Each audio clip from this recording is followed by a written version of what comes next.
Welcome back. 120 years ago, the strongest earthquake ever under a modern American city. It was centered just off the Golden Gate Bridge. 3,000 died. The city was destroyed. And the newspapers of the day were unable to publish because their publishing facilities had been damaged. And that led to this famous joint publication that they managed to put out one day after the quake. You've probably seen it before. It was the fire that destroyed much of the city, and this was the April 19th edition. And yet, by just 4 days later, on April 22nd, the fire finally went out. I mean, the fire was a huge deal. In fact, Andrea, could you hand me that other paper? Because there was something interesting on this as well, Scotty. I don't know if you can get close enough to see it. But look at this part of the headline. So again, this is the Chronicle from 4 days later. And over here, it says, wine was used to fight the flames. I mean, they were doing anything they could to put out that fire. And you know, they had wine country 120 years ago, like we have it now. So that was how the newspaper was recorded in publications. But there was one particular reporter we're going to focus on, and joining us live now is Ross Stein, geophysicist and CEO of Temblor Incorporated. Ross, first, thanks for being here with us. Tell us about Jack London. What was he up to that morning of the earthquake? Well, first of all, at the turn of the century, Jack London was already famous as a writer and reporter and adventurer. And he was on his ranch in Glen Ellen, north of San Francisco, and Collier's Weekly wired him and said, "We need a story about the earthquake right away." Jack London, Carla, go ahead and roll the video of Jack London, just so we can see what, there he goes. There's Jack. Yeah, go ahead, Ross. Handsome man. And he immediately wired back, "It's too awful, I can't do it." And Collier's wired him, "We'll pay you 10 cents a word," and he took off.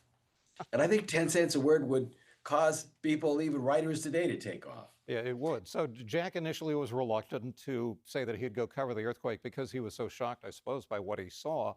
But when he saw it, the reporting that he did has become famous. And you're going to read us an excerpt from what Jack London wrote. And it was published in Collier's, I think, on May 11th, so within 3 weeks of the earthquake. And Carla, roll the tape, roll the video, and then Ross, again, this is Jack London filing a dispatch about the 1906 quake in Collier's Weekly. Ross? San Francisco is gone. Nothing remains of it but memories and a fringe of dwelling houses on its outskirts.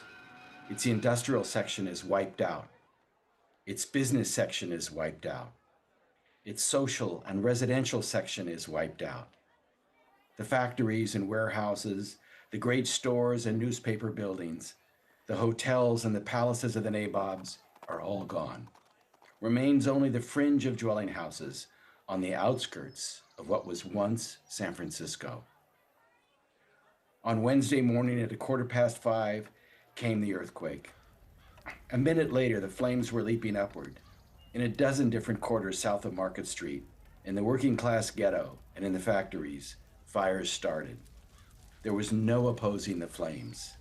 There was no organization, no communication. All the cunning adjustments of a 20th century city have been smashed by the earthquake. An enumeration of the buildings destroyed would be a directory of San Francisco. An enumeration of the buildings undestroyed would be a line in several addresses. An enumeration of the deeds of heroism would stock a library and bankrupt the Carnegie Medal Fund. An enumeration of the dead will never be made. All vestiges of them were destroyed by the flames. I went inside with the owner of a house on the steps of which I sat. He was cool and cheerful and hospitable. Yesterday morning, he said, I was worth $600,000.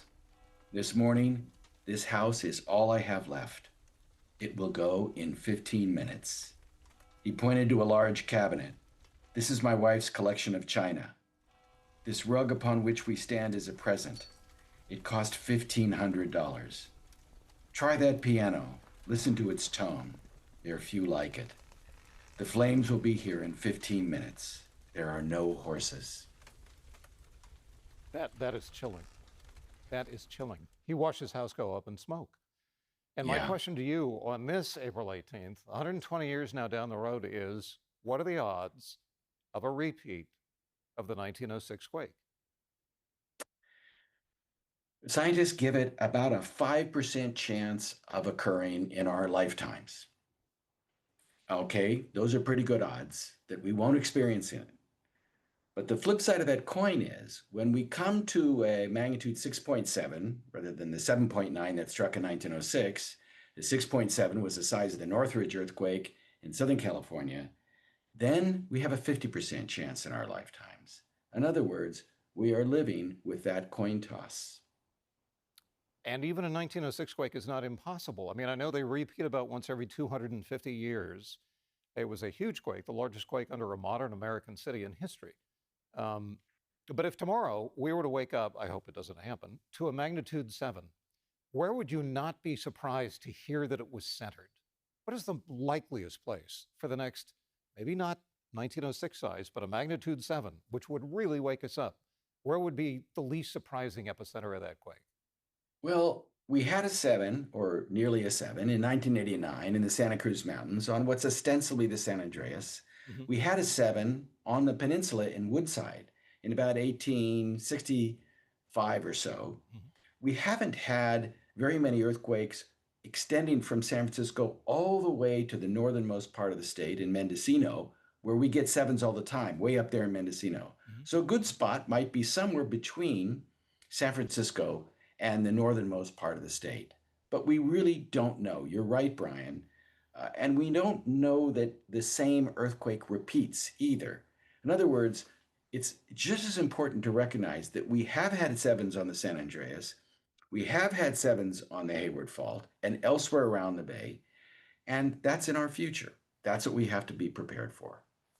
Geophysicist Ross Stein, CEO of Temblor Incorporated. As always, Ross, thanks very much. This being your idea to revisit the 1906 quake through the eyes and the pen of Jack London. Ross, thank you. Glad to do it with you, Brian. You bet.